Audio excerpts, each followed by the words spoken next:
SBR classes के YouTube channel में आप सभी का स्वागत है। आज की क्लास में हम सीखेंगे प्रॉफिट एंड लॉस चैप्टर के अंतर्गत प्रतिशत लाभ और प्रतिशत हानि निकालना। इसके पिछले वीडियो में प्रॉफिट और लॉस के पार्ट 1 आपने देखा होगा।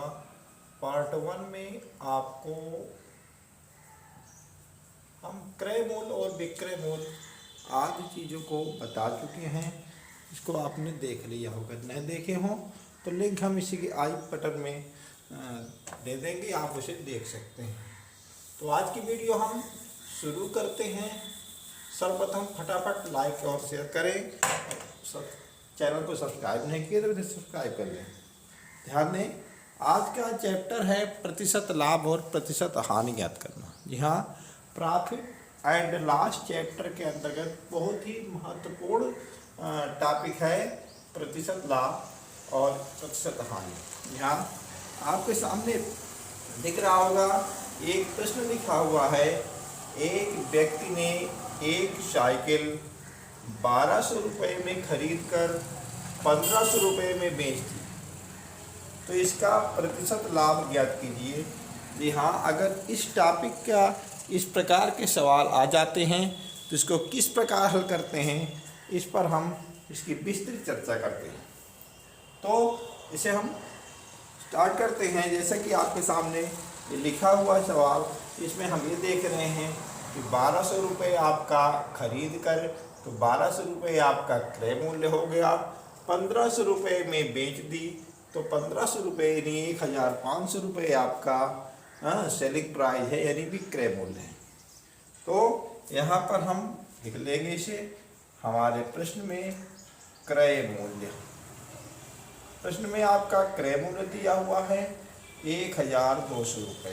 यहाँ आपका क्रय मूल्य कास्ट प्राइस 1200 रुपये है और विक्रय मूल्य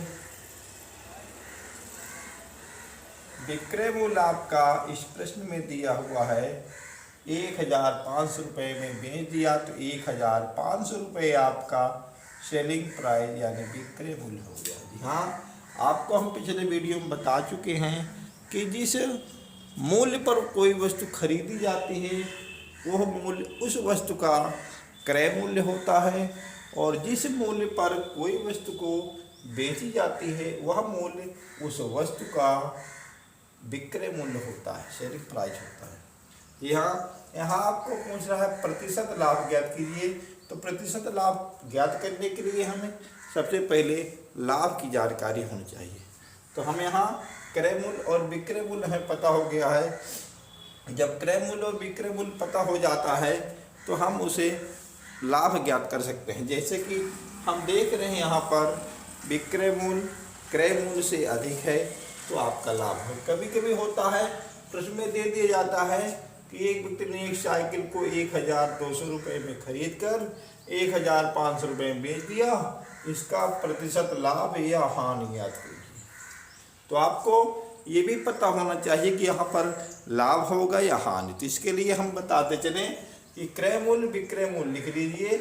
यदि आपका विक्रय मूल्य क्रय मूल्य से अधिक है तो आपका लाभ होगा, और विक्रय मूल्य क्रय मूल्य से कम है तो हानि होगी। हम देख रहे हैं विक्रय मूल्य क्रय मूल्य से अधिक है। जब अधिक है तो क्या होता है, आप सबको पता होगा, लाभ होता है।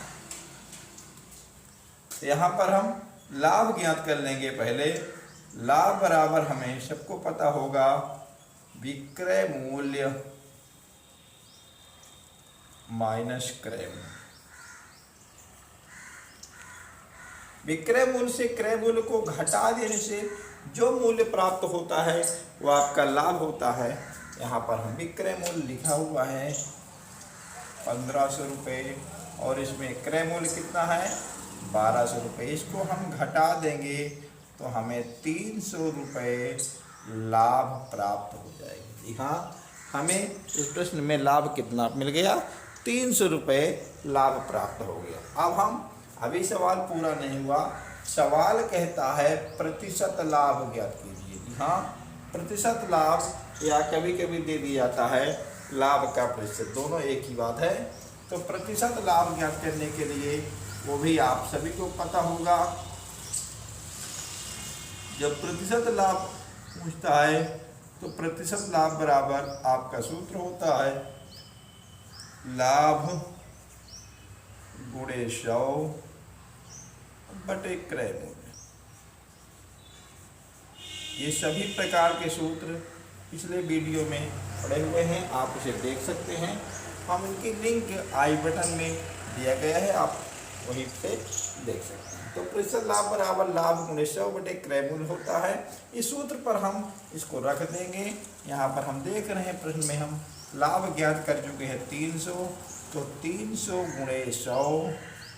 और ये ध्यान रखना है कि प्रतिशत लाभ या प्रतिशत हानि ये आपका क्रय मूल्य पर ही निकाला जाता है। तो क्रय मूल्य और विक्रय मूल्य यहाँ लिखा गया है। इससे आप देख सकते हैं कि क्रय मूल्य आपका 1200 है, तो हम यहाँ बटा 1200 लिख देंगे। अब इसे हम विभाजित कर लेंगे। आपका ये 2 शून्य यहाँ कट गया, 3 एक कम 3 हो गया, 3 चौके 12 और 4 से 100 को काट देंगे तो आ जाएगा 25। आपका प्रतिशत लाभ आ गया 25, यानी लाभ अगर प्रतिशत लाभ कहा जाए तो 25 और कहा जाए लाभ तो 25% हुआ। जैसे भी आपको कहा जाए तो प्रतिशत लाभ यानी लाभ आपका 25% ज्ञात हो गया। ये आपका प्रश्न है। इसी में और हम बताते चले, कभी कभी प्रश्न इस प्रकार सिंपल न देकर इसमें थोड़ा घुमा देता है। जैसे कि इसी प्रश्न को हम कहते हैं एक व्यक्ति ने एक साइकिल को 1000 रुपये में खरीद कर 200 रुपये उसकी मरम्मत में खर्च किया। यहाँ पर क्रय मूल्य को 2 भाग में बांट दिया गया है। एक व्यक्ति है वो एक साइकिल को 1000 रुपये में खरीदता है और 1000 रुपये में खरीद कर 200 रुपये उसकी मरम्मत आज में खर्च करता है। तो मरम्मत में भी खर्च होता है पैसा या किराया में लगता है, तो वो सभी को जोड़ कर ही क्रय मूल्य प्राप्त होता है। उसको हम मरम्मत के खर्च को हम जोड़ देंगे तो हमारा जुड़ा हुआ मूल्य ही क्रय मूल्य होगा। अगर ऐसे आ जाए तो भी आपको इसी प्रकार प्रश्न बनाकर हल करना है, आंसर आपके सामने आ जाएगा। अब हम चलते हैं प्रतिशत हानि पर। इसी प्रकार का सवाल है जिसमें हम प्रतिशत हानि ज्ञात करेंगे।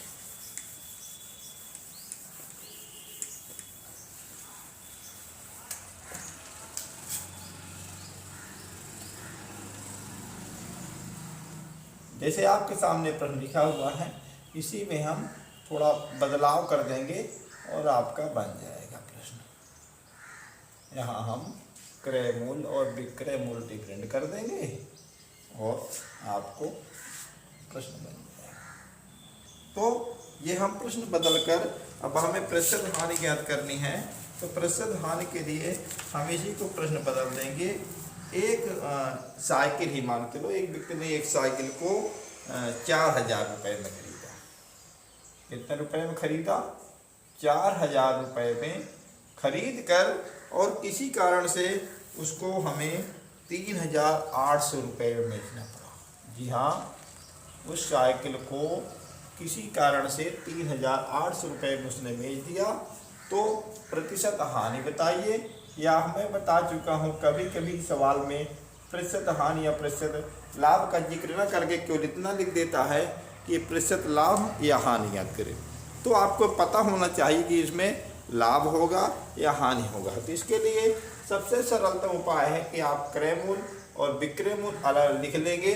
लिखने के बाद ये देखेंगे, यदि विक्रय मूल्य क्रय मूल्य से अधिक है तो आपका लाभ होगा, और अगर विक्रय मूल्य क्रय मूल्य से कम होता है तो हानि होती है। यहाँ पर हम देख रहे हैं एक साइकिल को जब 4000 में खरीदा जाता है और फिर 3800 में बेच दिया जाता है तो निश्चित है हानि हो गया, क्योंकि यहाँ पर विक्रय मूल्य क्रय मूल्य से कम है। इसको हम किस प्रकार हल करेंगे? यहाँ हम देख रहे हैं कि क्रय मूल्य, इस प्रश्न में क्रय मूल्य आपका दिया हुआ है 4000 रुपये और विक्रय मूल्य आपका सेलिंग प्राइस दिया हुआ है 3800 रुपये, यानी 3800 रुपये। ये हम यहाँ देख रहे हैं कि विक्रय मूल्य क्रय मूल्य से कम है तो आपका हानि होगा, यहाँ पर लाभ नहीं होगा। अब हानि के लिए क्या करते हैं, यहाँ क्रय मूल्य से विक्रय मूल्य घटाते हैं, या सूत्र अगर लिख देते हैं तो क्रय मूल्य माइनस विक्रय मूल्य।